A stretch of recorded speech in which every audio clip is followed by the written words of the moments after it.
अस्सलाम वालेकुम। कभी सोचा है कि कुछ लोग किसे गरबत से अमीर बनते हैं? आज मैं आपको एक ऐसी कहानी सुनाने जा रहा हूँ जो हमतावर लगन किया एक बेहतरीन मिसाल है। यह है आमिर की कहानी। आमिर एक छोटे से गांव में रहता था और उसकी जिंदगी बहुत मुश्किल थी। वह मजदूरी करके बमुश्किलापना और अपने बूढ़ी माँ का पेट पालता था। लेकिन आमिर के दिल में एक ख्वाब था, एक बेहतर जिंदगी का ख्वाब। एक शाम दिन भर की मेहनत के बाद आमिर दरिया के किनारे बैठा सोच रहा था। वह सोच रहा था कहाँ मेरे लोग अमीर कैसे बनते हैं। उसने शहर के सबसे अमीर आदमी करीम साहब जवाई कामयाब ताजर थे से मशहूर हलीने का फैसला किया। अगली सुबह आमिर करीम साहब के पास गया और पूछा, जनाब आप अमीर कैसे बने? करीम साहब मुस्कुराए और बोले, दौलत किस्मत की बात नहीं है, ये इल्म, मेहनत और सही सोच की बात है। अगर तुम वाकई अपनी जिंदगी बदलना चाहते हो तो कुछ कीमती सीखना शुरू करो। आमिर ने उनकी बात दिल में उतार ली। स्कूल की फीस न होने की वजह से उसने गांव की लाइब्रेरी से किताबें उधार ली।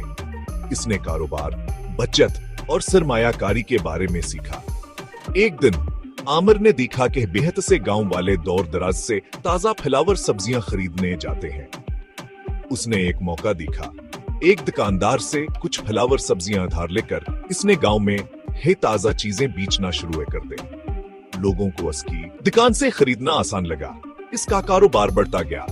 इसने अपनी कमाई दोबारा कारोबार में लगाया और आखिरकार एक छोटी सी किराने की दुकान खोल ली। सालों के दौरान आमिर ने अपने कारोबार को वसत दी, दानिशमंदी से सरमायाकारी की और सप्लायर्स और कस्टमर्स का एक नेटवर्क अपनाया। 10 साल की मेहनत के बाद आमिर अब वो गरीब मजदूर नहीं रहा था। इसकी बदहसीत काने थी। दर्जनों लोग के मुलाजमत थे और वह हदूसरों को भी कारोबार शुरू करने मदद करता था। एक दिन एक नौजवान ने इससे वही सवाल पूछा जब उसने कभी करीम साहब से पूछा था, जनाब आप आमिर कैसे बने? आमिर मुस्कुराया और बोला, दौलत किस्मत की बात नहीं है, ये इल्म, मेहनत और सही सोच की बात है। और यूं कामयाबी का ये सिलसिला जारी रहा।